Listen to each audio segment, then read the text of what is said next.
Good morning, good afternoon, everybody. Ena mana, ena reo, rau rangatira mia. Tēnā koutou, tēnā koutou, tēnā koutou katoa.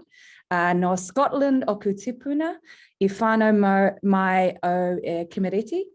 Ko Mao te Monga, ko Waikato te Awa, ko Vospa toku whānau, ko Lauren toku ingoa. Tu taua mai I runga, tu taua mai I raro, tu taua mai I roto, tu taua mai e waho. Ki tau ai te mauri tū, te mauri ora, ki te katoa, homie, hui, taia ki e. Welcome everybody. Good morning. No good issue. afternoon. Which arm would you like it in? I'll just make sure everybody's on mute if that's okay. Thank you. Kia ora everybody, I'm Lauren. I am the brand new Director of Communications and Engagement for the Aotearoa Circle. It's really exciting to be joining you today. I'm definitely not a Te Reo expert, but I'm really proud to embrace such a beautiful language, connected so deeply to our place, and that's what we're all here for, really. Plus all aspects of Te Tiriti o Waitangi. So I think it's really important that we acknowledge that for all of our meetings going forward. I was explaining that I hail from the mighty Waikato. I'm a farm girl, born and bred. I'm not a city slicker. Grew up at the Mount for a bit, and I've lived and worked all around the world, but I'm proud to be based in Tamaki Makaurau now and joining this circle. And as we start this, our first, my first official webinar, so as I said, please bear with me, feedback is welcome. I thought it would be really good to remember that there's a reason why we are called a circle. And that is because we are all in this together, and we're only as good as all of us. And there's a beautiful whakatauki, which is a Māori proverb that I believe that sums this up that I wanted to share with you. So, ka kaho, ko tahi, ka wati, ka kaho, ka puia.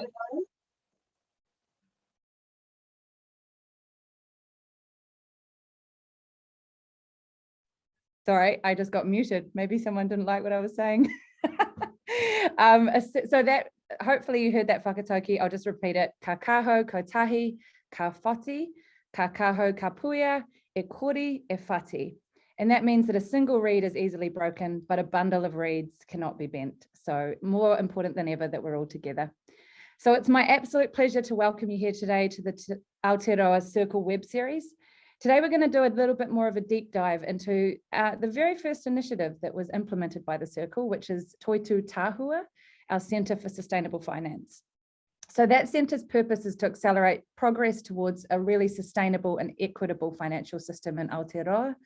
And today we're really going to focus on one of the key enablers for that, which is building capability. And we've got an incredible lineup of speakers to join us today. So first up, Bridget Coates, who's our Toitu Tahua chair, is going to share a little bit of an overview of the centre's first 3 focus areas. Following Bridget, we've got Simone Robbers, who is our the Assistant Governor, General Manager, Strategy, Governance and Sustainability at the Reserve Bank of New Zealand. She'll dive into the importance of climate governance. Following Simone, we've got Ricky Stansich from Deloitte, who is the Director, Climate and Sustainability, and she'll share some details of their new workshop series, which is designed to help non-executive directors understand more about their role and responsibility on climate change.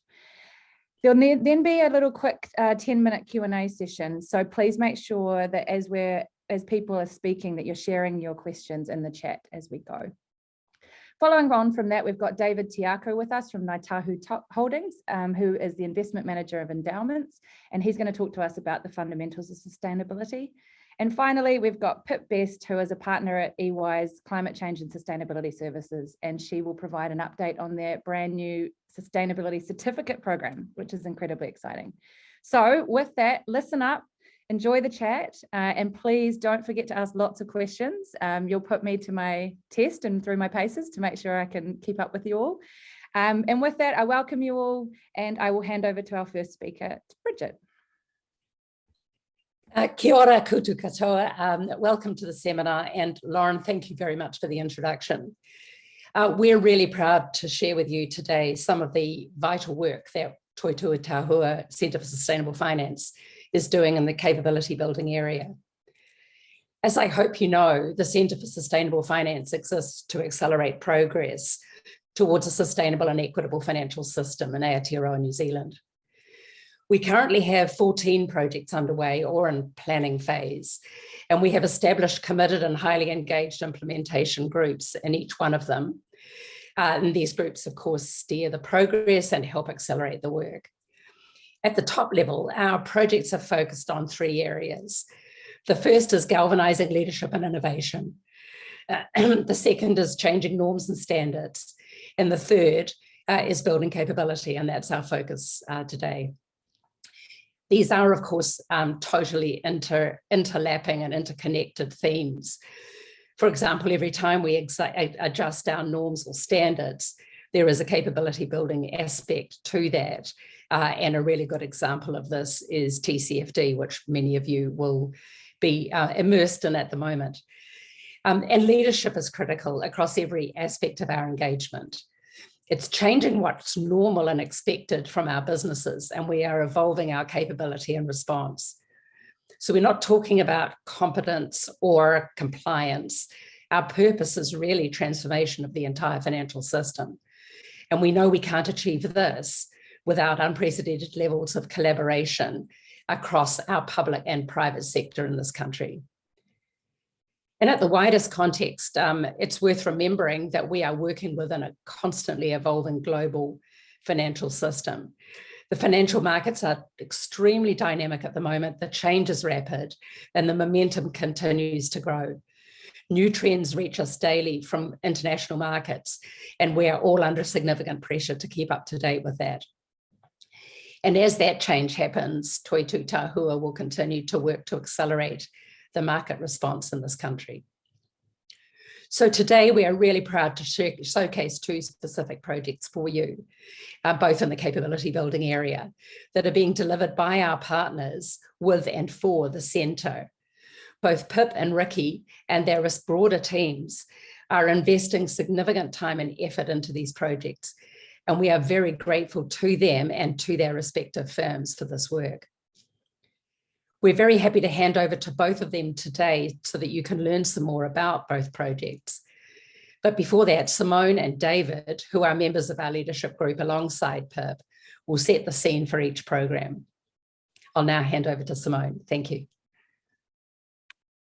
Thank you, Bridget, and tēnā koutou katoa. Well, welcome everybody.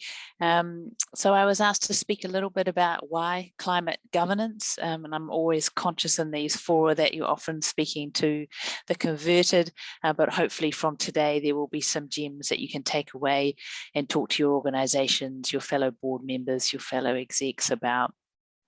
So if we go back to the roadmap for sustainable finance, one of the 3 central themes from the roadmap was changing mindsets.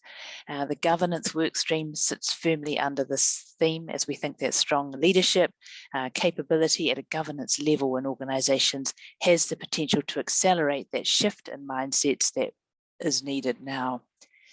Our directors across both the public and private sector organisations are responsible for setting the strategy and the time horizons in which to achieve those strategic objectives.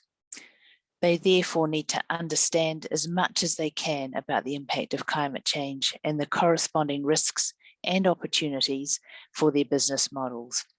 They need to be thinking beyond the current business cycle and think long-term, and in many cases intergenerational. And why? We would like our director community to have access to tools, resources, training, collaboration that Bridget mentioned, so that they know enough to ask the right questions of management, to be able to test and challenge the resilience of their strategies, their business models in the face of climate change, to be role models, to be early adopters, and to be innovators. Our view is that if we can lift the capability of our current and our future leaders, we are well on the way to truly embedding sustainable thinking and practices in our organisations and in our various sectors across the financial system. Directors also need to understand what capability in-house or external that they might need to transition to a net zero world and to manage those near-term risks as they transition. Again, they can only do this if they have a good level of understanding themselves, but they also need the confidence to implement governance practices that encourage different perspectives into the boardroom.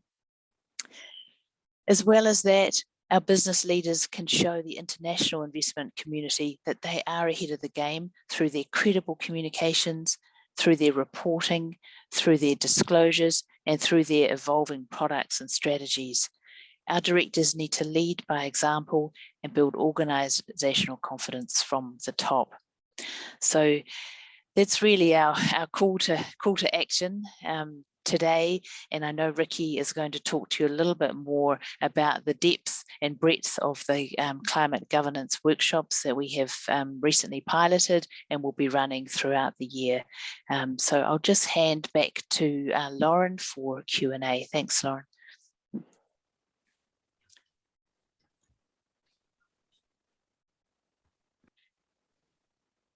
Is that going to Lauren, or am I up next? I think. Sorry, yeah, that's to Ricky next, and then we'll. My apologies. No problem. And then we'll carry on with the Q&A. Okay, well, thanks, Simone, and tēnā koutou kua hui mai nei no tamaki me karo aho, ko Ricky Stanich toko ingoa, nō reira, tēnā koutou, tēnā tātou katoa. Hi everyone, thanks for joining us today. My name's Ricky Stanich, as you know, and I'm a Director for Climate Sustainability for Deloitte New Zealand. So the topic of climate-related disclosures has really been focusing minds since the External Reporting Board, the XRB, came out with its first consultation last October.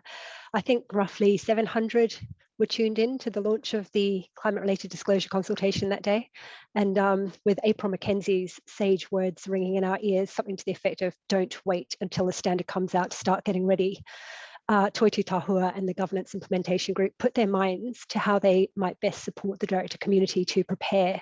So we undertook a gap analysis of climate risk related director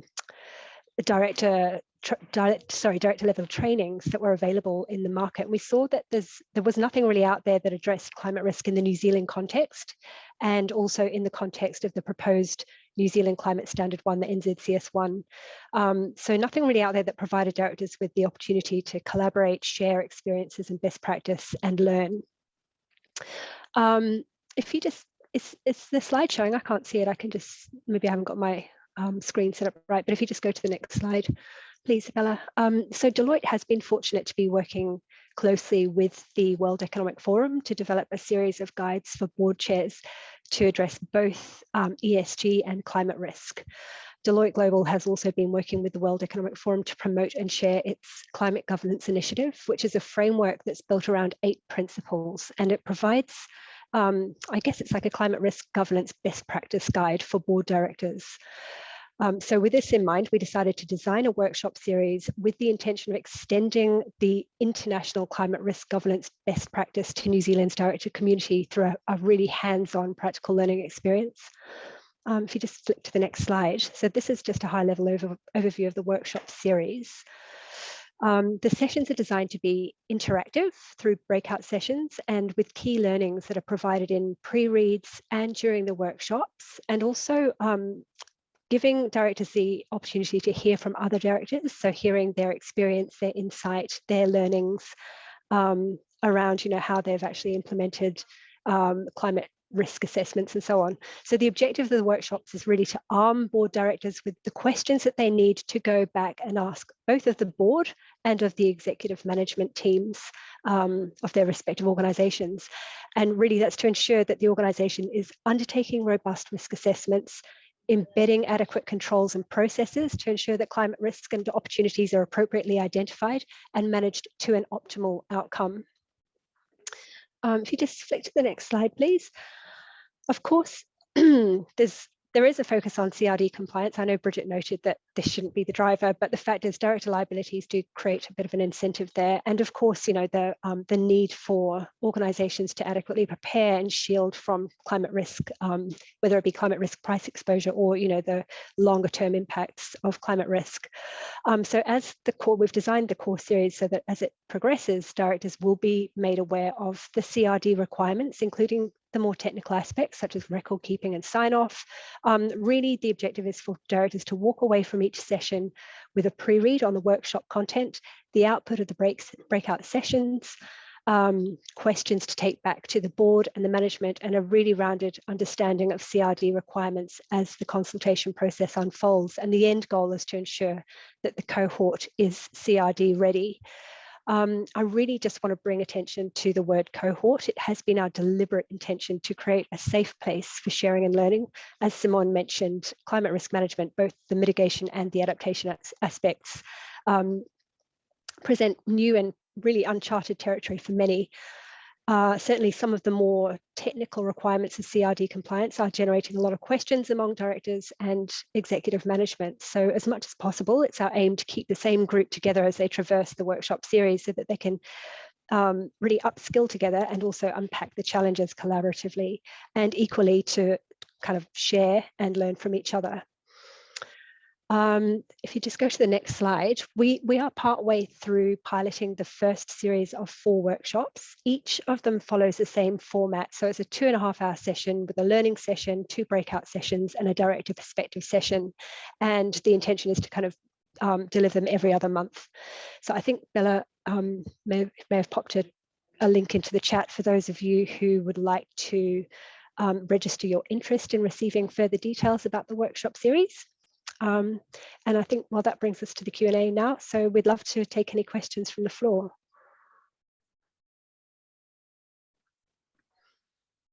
Thanks, Ricky. Thank you, everybody, so far. Great to hear from Bridget, Simone, and Ricky. So I've got a few questions coming in that I will get started with, just focused on the governance program. So first up, how will XRB's climate-related disclosure standard affect directors? Well, there are director liabilities. So there's, fines for individuals, there's imprisonment as well, and quite hefty fines for organisations. So there are liabilities that directly impact directors, so they should be aware of them. It shouldn't be the driver, as Simone said, and Bridget, but certainly that does create a bit of an incentive for compliance. Great. And Thanks, I think if you boil it up a level, the topics that the TCFD disclosures are organised around are the topics that directors would typically be engaged in. So your governance, your risk management, your strategy, how you measure those strategies. So I think at the beginning, part of the disclosures, as we're all learning, those are really the directors' obligations to grapple with those topics. So I think that's where the interest should be. Great, thanks, ladies. And just another question around how can this program be delivered and catered to full boards and at scale? Well, the intention of the workshop content is really, it's really to put it out there in the Creative Commons. So we're hoping that others would pick it up and kind of take it out to more and more boards. It's not a Deloitte owned thing or a Toitu Tahua owned content. It's really there. It's been designed to be picked up and delivered more broadly, with the hope of reaching as much, as far and wide within the New Zealand director community as possible. There's also the opportunity for boards, if they feel it does value, for us to go in and actually do that full board session for specific companies. So currently there are around 200 odd organisations who are captured as mandated disclosures. But there are also quite a number of companies who are doing this voluntarily as well, who have been, doing the TCFD disclosures up until now. Great. Okay, thanks for that. Is there any other questions from anybody on the call? If you'd like to ask anything of these two ladies, now's your chance. Pop it into the chat. We'll give you a couple of minutes. But that was a fantastic overview and great to hear about the initiatives. And just a reminder that Bella has popped that link into the chat. So if you pop out your chat to the side, there's a great link there that you can access all of the information that you need. Okay, so we've got another question. Is there any crossovers with Chapter Zero objectives? Yeah, absolutely. So Chapter Zero is actually designed to bring that the CGI Climate Governance Initiative to New Zealand board directors. So I believe they're working with KPMG to develop a toolkit for directors. The kind of the differentiator, I guess, between what we're doing and what Chapter Zero is doing is that we're really making sure that we've aligned it to the New Zealand context. It's really what directors will find as they go through the workshop series is that we're directly addressing those CRD compliance requirements. As Simone mentioned, they closely mirror TCFD disclosure requirements. However, it's just making sure that the slight nuances in the New Zealand context are addressed and directors are aware of those. But yeah, very much supporting Chapter Zero's objectives. And yeah, great to see that they're now up and running. Ricky and I are both involved in the working group on Chapter Zero, so we're trying to make sure we're pulling across those global best practice pieces from Chapter Zero and wrapping our New Zealand context around. So there shouldn't be two competing channels for learning. Fantastic. And just ability to scale to and other matters, aka nature-related disclosures. Yeah, that's a really interesting question because the TNFD, the Task Force for Nature-Related Disclosures, also mirrors TCFD. So, and looking at the draft that's come out, the beta version that came out at the end of March, it looks like it's, if you're undertaking your CRD, it shouldn't be too much of a stretch to be undertaking your TNFD at the same time. We are seeing in Europe that there is an obligation for certain listed entities to be disclosing what their take is on the natural capital base. So it's likely that we'll see that coming to New Zealand. Deloitte also sits on the working group for TNFD. So we're fortunate enough to be able to be in a position to support our clients as well as they kind of start to look at what their nature-related disclosure requirements might be. Great answer, thank you. And are there any plans to provide training to lower levels, so beyond the board, I guess down to exec and management teams? Yeah, and a lot of the materials that we provide, so the pre-reads, also the actual PowerPoint presentations will be available to the wider community for free of charge. Also keen to be working with some of the iwi-led organisations to see if they're also rolling this out to their communities, that they have access to those materials. At this stage, we're just focusing on the direct community, but certainly the view is longer term to be extending this as much as possible to management and to other organisations who would see benefit in picking up these materials. Great, thanks, Ricky. And I guess it's really brilliant to understand the global context and have the expertise of the likes of Deloitte to help us with that. When it comes to New Zealand, though, we all know there's quite a lot of nuances. So what would you say are the most important nuances when it comes to New Zealand relevant content in this space for people to consider? It's bringing it down. The context is provided through the understanding the hazards that are presenting for New Zealand, and also, as I said, what we're seeing coming out from the XRB with regards to requirements for climate-related disclosures. So just making sure that those are addressed as we go through, and that directors and as I said earlier, the point of the exercise is for directors to be taking the right questions back to the board and back to the senior management, executive level management, to ensure that those risk assessments are being undertaken appropriately and in a way that's going to, the controls and processes are embedded in a way that does respond to those CRD requirements. Okay, and thanks everybody, some fantastic questions rolling in. So another one here, do the speakers think that the current director's duties legislation is fit for purpose within this context?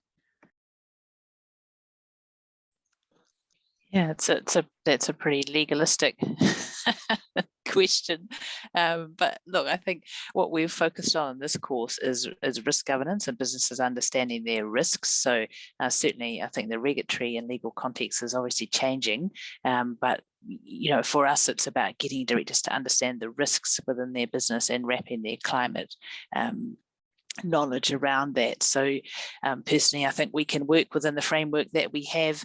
If there are tweaks in the future, fantastic. But I think we've got enough scope in the regulatory and legal framework now to do a really good job of this. I don't know, Ricky, if you've got a different view. I would just say that the amendment just makes it possible and kind of opens the door for these types of legislation and regulatory requirements to be brought in terms of fiduciary duty. Okay, great. Thanks, ladies. So we've got a couple of minutes left if you want to get your last chance for your questions for these two.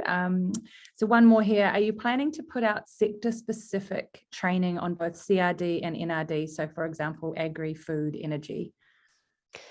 Yeah, at this point, we're kind of covering off in the breakout sessions, covering across industries, but that has been raised, and it would make sense as we progress and as demand increases, we can then actually just tweak the workshop so that they really, really do relate back to the cohorts sector. So that is possible. It's just whether we have enough people in the room who are from the same sector to be able to do that. But that's it would be a really good idea. It'd be really useful, I think, for attendees. Great. Okay. Well, we're running a tight ship, team. We're running a little bit ahead of schedule, which is fantastic. But thanks so much to Simone and to Ricky for your time today and for sharing that information. It was really, really useful. So I will now pass over to Dave Tiako from Ngāi Tahu. Kia ora koutou ki a tātou huitopa, nō reira tēnā koutou. Ko Ngāi Tahu taku iwi, ko Otohiki me te poho o tamatia nā maunga, ko Akaroa me whakaropo nā moana, ko Ngāti Irikehu, me Ngāti Whiki nā hapu, ko Onoku me Rapaki nā marae, ko Te Aone Tāri Tikau, te tupana tāne, ko Te Kao Te Whānau, ko David Tikau toko ingoa. Kia ora, you'll be pleased to know that I'm actually just the curtain raiser for Pip Best from EY, who will be telling you all the really good stuff that's coming up in a platform, Sustainability 101. But before we get to that, sustainability fundamentals, it reminds me of a whakatauki, one which is very close to our hearts here at Te Runanga o Ngāi Tahu, or Ngāi Tahu whānau. And that is the whakatauki mō tātou mō ka uri a muri ake nei, for us and our children after us. And so one of those guiding principles that not just the values guiding principles, but a guiding principle that we must adhere to as looking after the pūtea here at Te Runanga o Ngāi Tahu Holdings, is in accordance with that and the intergenerational principles, so not taking from the future to pay for the present. So I think it's really important that we continue to align our tribal whakatauki with our investment strategy and goals. So in sustainability fundamentals, just want to remind you how we've actually gotten to where we are today, because the United Nations Principles for Responsible Investing, or UNPRI, which have been operating since 2005. It's independent and encourages investors to use responsible investing to enhance returns and better manage the risk, but does not operate for profit. It engages with global policymakers. It's not associated with any government, but it is supported by, but not part of, the United Nations. Prior to that, the Responsible Investment Association of Australasia, RIAA, has been operating since 2000, so 450 odd members now. So these fundamentals in sustainable investing have been around for some time. But on the topic of sustainability fundamentals, I think we can all agree that that climate change is very real. And we ask ourselves continuously, ourselves, our partners, our funders, what is important in sustainability. We know that we've heard from Ricky and from Simone about the gaps, and those gaps in recognising the need to transform the financial system, and more importantly, turning that recognition into action. You asked a question just before, Izzy, in relation to whether these courses will be made available not just for directors but for other employees. And yes, when you hear from Pip, you'll hear a little bit more about that. So the view of sustainability in our world, it's not common for everybody. We want to have a common language, and Sustainability 101 is going to let you know a little bit more about that, about the common language that we use. We all agree that fossil fuels shouldn't be in our Kiwi savers or in our other investments, but we know that, you know, this isn't actually just, that's not enough. Sustainability Fundamentals aims to give New Zealanders the basics in sustainability or ESG. We want to offer the opportunity to expand the knowledge and use that knowledge to really be aspirational in the companies that we work for. The field of sustainability, as we heard from Bridget, is moving very quickly and changing, and we can assume that there is a base level of knowledge in lots of our companies and in Aotearoa. And starting with Sustainability 101, you'll hear more about shortly, we've got that common starting point, and we believe that there's a real value in all starting in the same place. The fundamentals of Sustainability 101 are aimed at those in the workforce, and we want this course to assist those who can help call out, guide, support, or forge their company's direction on sustainability. So in summary, building the sustainable finance capability for professionals like yourselves and New Zealanders as a whole is part of the immediate action that we're taking now. Kia ora koutou.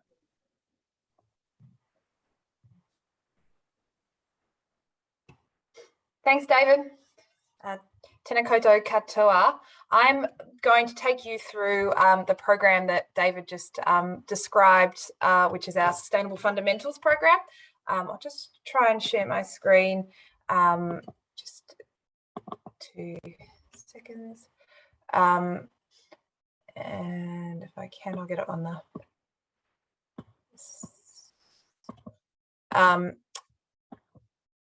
hopefully that's on full screen mode now. So I guess the starting point for this course was really, how do we bring up the capability level on sustainability across really all roles and all positions. So this is a course that is targeted at everybody within an organisation, no matter what their role would be. And the starting point, we started by engaging with the partners of the centre, and the course structure was developed through some workshops and through our sustainability team really bringing out the course content that we thought is relevant, and this was then tested with around 15 different members of the centre. What was really clear through those workshops was that the course needed to be globally relevant, so it needed to cover these global concepts such as the Sustainable Development Goals, climate risk, and some of the, we might term them mega trends that are coming through globally, so things like the TNFD, which was alluded to before, but then it also needed to be locally applicable, so it needed to bring in Maori concepts into the course. It also needed to consider the local issues around sustainability and local regulation.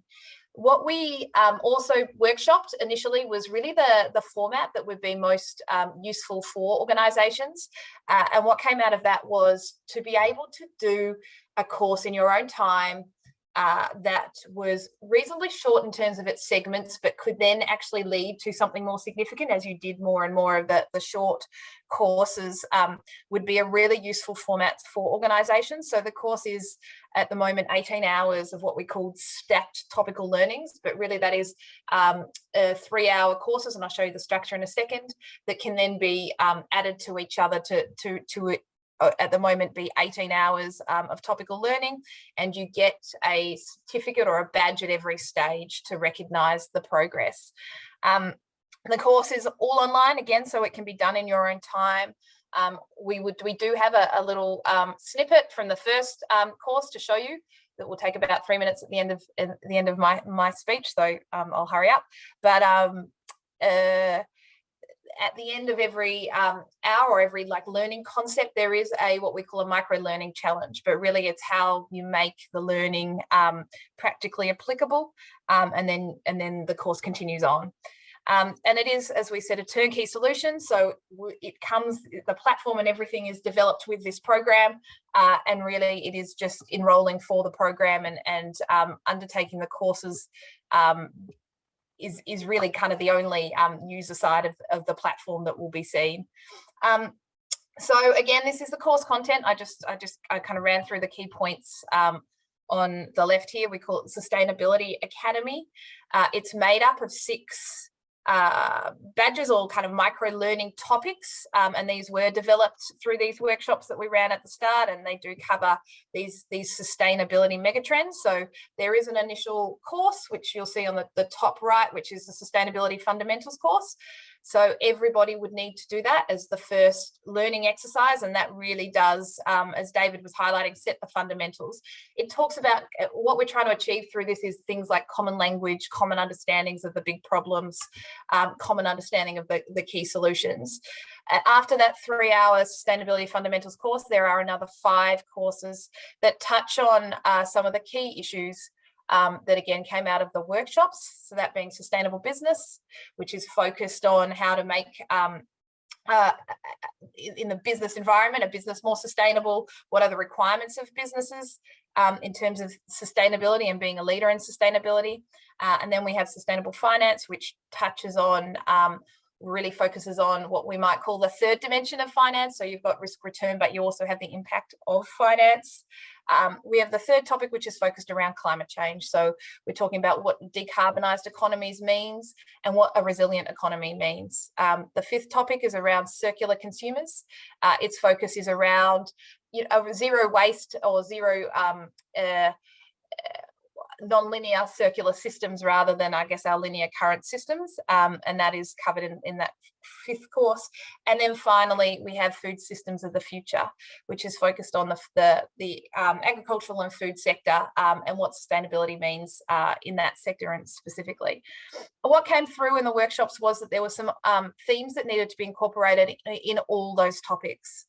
And so those themes are Te Ao Māori, the Maori worldview, and how that's integrated into each topic. The consideration of social equity and how all these topics actually interlink with social equity, and that is a key consideration throughout the course. And finally, how technology fits into pretty much the solution of all these mega trends as well. Just flip the slide. The part of the course that came through quite clearly is hugely important when we were developing how to make this course, I guess, locally applicable, was the integration of Te Ao Māori. So we have been working with members of our iwi tahi team to do this. And so each of these courses basically integrates a Maori perspective or a key theme from Maori culture into that course. And the course curriculum and all the course scripts and all the course learning is reviewed by both ourselves, our sustainability team, and by a member of our iwi tahi team. And very much these themes are incorporated into the course, but the way the course is structured as well is I guess considering Te Ao Māori aspects. And so that has been a really interesting process throughout the course. And then I will get to probably the most interesting part, which is I just will share a brief video of the course. Hopefully this works. This is the introductory video for the Sustainability Fundamentals part of the course. So this is really the first 3 minutes of the course that you would sit through. It just sets the scene about what that Sustainability Fundamentals part of the course is focused on. And hopefully you'll be able to hear the sound. So please, someone sing out quite quickly if you can't, and I will work to fix it. The planet we live on is a wonder. An immeasurable number of chance events have taken place for life to exist. The probability of intelligence emerging from that life is astonishing. As products of our environment, we humans have done amazing things. We've explored the surface of this little blue planet. Below it and above it.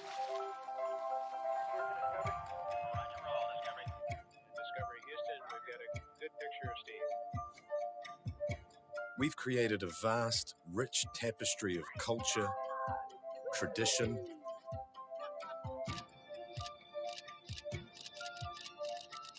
and human experiences. We've crafted technologies that have ensured our survival and advanced our prospects.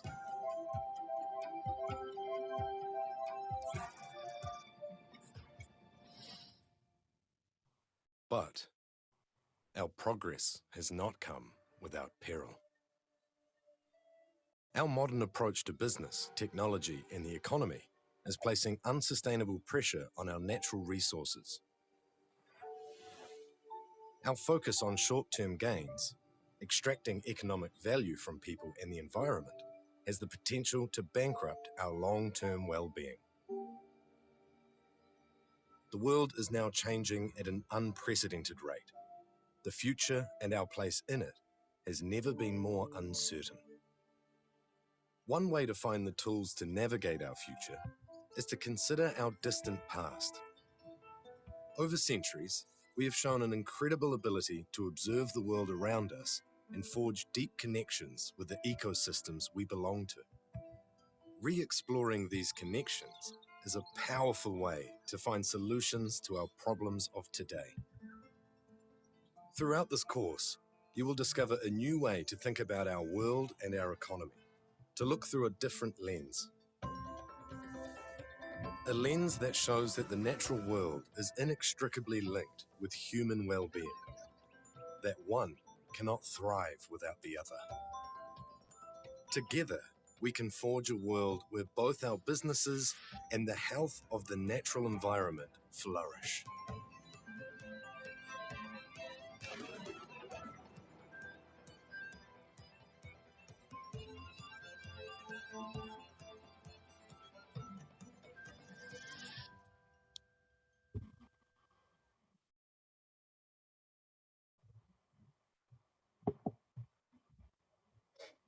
So that was the, I hope that went well. That was the introductory video to the Sustainability Fundamentals course. So that really sets the scene. There then is 3 hours of learning that's associated with the focus of that course. Again, the focus is on around bringing a common language to within an organisation, understanding the issues, and then understanding how businesses or individuals can also start to solve some of those problems. I'll just finish because I think we are going to questions quickly, but just by saying, just highlighting again, the course is really targeted at everybody within an organisation. So from a director through to the management, through to operational staff, through to any role really within an organisation. And hopefully, although the experience might be different, it will bring up that capability level across an organisation and provide some consistency and an understanding of the problems and also what sustainability is and what the language of sustainability is. So I think I'm passing back to you, Lauren, to yeah, brilliant. Thanks, Pip. Incredible timing, impeccable, right on time. And thanks to David as well. Wow, that video really packs a punch. Congratulations on your tech. It went off without a hitch. So we've got a few questions just coming in now. First one up is, what groups should I prioritize first if I wanted to get a cohort of my staff through this program? So from our perspective, and David, I'm not sure if you have a view on this, the course really is, the way it's set up is that actually doesn't really need to be a consideration. So as we said, it's what we term a turnkey solution, but the platform, if it's provided to you, anybody within the organisation can access that platform within their own time. So the question probably comes back to more, do you need to prioritise advertising it to a particular group within your organisation so that they use it first? But Dave, I'm not sure if you've got a view on that as well. Kia ora, Pip. I think that we are focusing on the fine-tuning elements of this development stage at the moment. But yeah, we will be keeping you posted through our website, Toitu Tahua, the Centre for Sustainable Finance, and how we can look to roll this out further and make it a broader offering. So we're still wrapping up the fine-tuning elements at this stage, but we will keep you posted. Kia ora. Thanks, guys. One more question here. How much of the content in this is locally informed and relevant to the primary industries in Aotearoa? So I guess that really drove in the workshop stage when we were developing the curriculum, we did have the specific course on food systems of the future. And that really was developed because of I guess maybe the additional focus on particularly that sector within New Zealand than maybe other economies. So it most definitely is captured in the course in quite significant level of detail, in particular in that stream of the course. So yeah, that is where that has flown through in terms of setting the curriculum and is a key focus of one of the particular work streams. Great, thanks, Pip. And is there a timeline for releasing the full 6 badges? I might, Dave, I don't know if you've got the view from the centre on that, because we are in the process, as Dave was saying, of piloting it at the moment. Our view is that it most definitely will be released this year. If not, I think we're targeting kind of mid this year or around about that time frame. But Dave, you might have a different perspective. There isn't an exact date at the moment while we're still just on those fine-tuning stages. So definitely look to keep you posted on that. Today was really about the teaser and letting you know what we're up to there so that you have better informed. Great, thanks. It's good to see the enthusiasm is strong. I'm sure that video is going to convince a whole bunch of people as well. What about, do these courses include how to quantify the environmental impacts? The sustainable business course in particular is focused on the particular topic around kind of reporting and disclosure. So that kind of business side of it, what as a business do you need to know about, and the quantification or the measuring and reporting of your environmental impacts and social impacts is covered in that course. It doesn't go into the specific details of specific issues and the different methods that may be available. So it doesn't go into kind of a GRI reporting method versus a TCFD reporting method or something along those lines. It doesn't quite get to that level of detail, but it covers the concepts of measurement and reporting. Great. And so just a note, Bella from Toitu Tahua has popped in a link into the chat. So if you are interested in learning more about the Academy after the webinar, you can reach out. There's an email address there. But keep the questions rolling in. We've got a few more minutes still. So sustainability elements are often highly contested. So to teach consistency, will different perspectives be taught within the modules? It's a great point. Obviously, there are different views on sustainability issues. When we talk about, I guess, driving a common language, it's I guess more on the awareness part. So some of the things that we talk about where we develop the curriculum, and we've talked about kind of driving a common language, is things around what are the sustainable development goals, for instance. What does decarbonisation or net zero mean? What does non-financial materiality mean? So the concepts, I guess, of sustainability that I guess might still be debatable, but they aren't really, I guess, are we saying that we're not, I guess, trying to drive common language in terms of this is the degree of the problem, for instance, or this is the cause of the problem. It talks about the extent of the problem, and ideally it will reference scientific literature when it does that. But when we're talking about driving the common language, we're talking about, I guess, the sustainability practitioner approaches for your sustainability function or addressing sustainability issues. Brilliant, thanks, Pip. So is there a pricing structure? Kia ora. Yes, there is a pricing structure. In the chat box, there is an email address, capability@sustainablefinance.co.nz. Use that email address to contact us directly, and we can work that through with you. Kia ora. Great, thanks, Dave. And does the course structure align with any particular frameworks, for example, donut economics, SDGs, B Corp, Future Fit, etc., outside of course module number 1? So the course curriculum has been built again through the workshop groups and also through our sustainability teams. It covers what we hope are some of the key key frameworks, I guess. So it does cover the Sustainable Development Goals, it covers the TCFD, it does cover, there is a whole learning module on planetary boundaries, for instance, again, just talking about what that concept means and how it may be applicable, just again to drive the common language about what that particular concept means. So yes, they are very heavily embedded in the course, and which frameworks we have focused on, again, has come out in our initial curriculum building process, which again involved many of the stakeholders in the initial pilot group.